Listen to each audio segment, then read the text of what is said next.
Erev Tov Rabotai, we are continuing with our Mishna Yomi, Masechet Ketubot. We are up to Perek Aleph, Mishnah Bet. Today's Mishnayot should be Leilun Nishmat, Neria ben Svetlana, Alayev, Eliyahu ben Burcha Israelov, and Chana bat Miriam, Minuchatam began Eden, Amen. And Leavdi ben Chaim lechaim, with the Refuah Shelemav, Daniel Shalom ben Rosa, Betoach Shah Cholei Israel. A married man is obligated to pay a certain sum of money to his wife if he divorces her or dies before her. This payment is called the Ketubah. A husband has certain obligation towards his wife that are written in a document that we call the Ketubah. The Mishnah, however, uses the word Ketubah to refer to only one of these obligations, namely the payment that the husband or his heirs must make in the event of death or divorce. The amount of the Ketubah depends on whether or not she was a virgin when he married her. The Mishnah begins, Betula Ketubatah Matayim, for a virgin, the Ketubah is 200 zuz. 200 zuz is enough to buy food and clothing for 1 year, as the Rav explains in Mishnah Masechet Peah, chapter 8, Mishnah 8. V'almanam maneh, and for a widow, a non-virgin, meaning it is a maneh, which is 100 zuz. Meaning if a widow remarries, her ketubah from the second husband is a maneh. Now the Mishnah refers to a widow whose husband died after nisuin, when cohabitation is permitted, and therefore she is presumably not a virgin. The same law applies to any non-virgin, such as one who was divorced after nisuin. In the next sentence, the Mishnah states the law of a woman who was divorced or widowed during the period of erusin. And the sums of money mentioned in the Mishnah are minimums. If a groom wants, he may obligate himself to pay more. The extra amount is called a Tosefet Ketubah, additional Ketubah that they will speak about later on in chapter 5, Mishnah 1, and it is subject to the same laws as the standard amount. The next Mishnah teach who is considered to be a virgin in this regard and who is not. The following cases involve a virgin who was previously married. Betula almana gerusha v'chalutza mina erusin ketubatan matayim. If one marries a virgin who had become a widow, a divorcee, or a chalutza during the erusin of a previous marriage, her ketubah from the second husband is 200 zuz, as in the case with the virgin who was not previously married. Now, just to explain several things, what is the chalutza?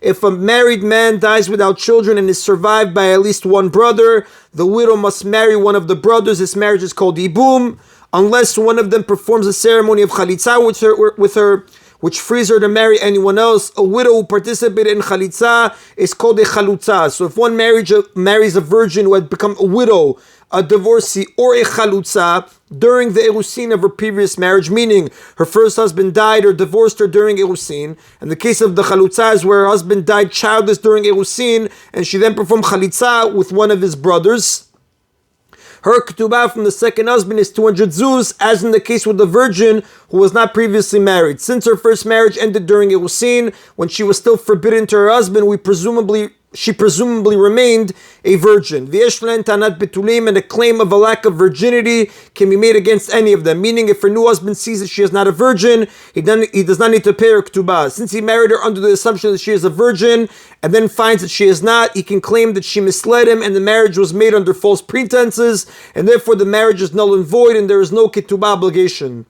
The Mishnah lists other women who are assumed to be virgins, hagiyoret v'shvuya v'shivcha, in the case of a convert, ransomed captive, or freed Canaanite slave, shenivdu v'shenitgayru v'shenishtacheru pechutot mibenot shalosh shanim v'yom echad ketubatan matayim. The law is that if they were ransomed, converted, or freed under the age of 3 years and 1 day, meaning her third birthday, which is the first day of her fourth year, it is possible for a minor to convert if he or she does so together with a parent. Again, in these cases, their ketubah is 200 zuz because they are still virgins. The halachic presumption is that a converted woman lost her virginity before she converted, and that a kidnapped woman and a Canaanite slave lost their virginity before they were released.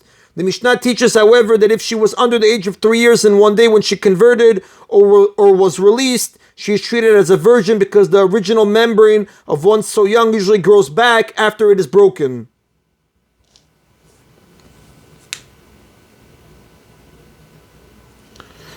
V'yesh le'en tanat betulim, and since they are assumed to be virgins, a claim of a lack of virginity can be made about them, like we explained earlier. That is in the Mishnah Bet. Mishnah Gimel now discusses further cases of women who are considered to be virgins. Hagadol sheba laktana, this is the law where an adult male cohabited with a minor female. In most areas of law, a girl is a minor until she is 12 years old, But here the reference is to a girl under the age of 3. If a man cohabits with such a young girl, she does not lose her status as a virgin because her virginal membrane usually grows back. V'katan sheba legdola, where a minor male cohabited with an adult female, although a boy reaches adulthood at 13. A minor in this context is one under the age of 9. If such a young boy cohabits with a woman, it is assumed that her virginal membrane remained intact. Umukat etz, or the virginal membrane of an adult woman, was struck by a piece of wood. Ketubatan matayim, if these women get married, their ketubah is 200 zuz, because they did not lose their virginal status. Rabbi Meir, these are the words of Rabbi Meir. In the last case, where an adult woman was injured with a piece of wood, her membrane is permanently broken. Nevertheless, she is considered a virgin according to Rabbi Meir, since the injury did not result from cohabitation. This is how the Gemara explains it on page 11b, Masechet Ketubot.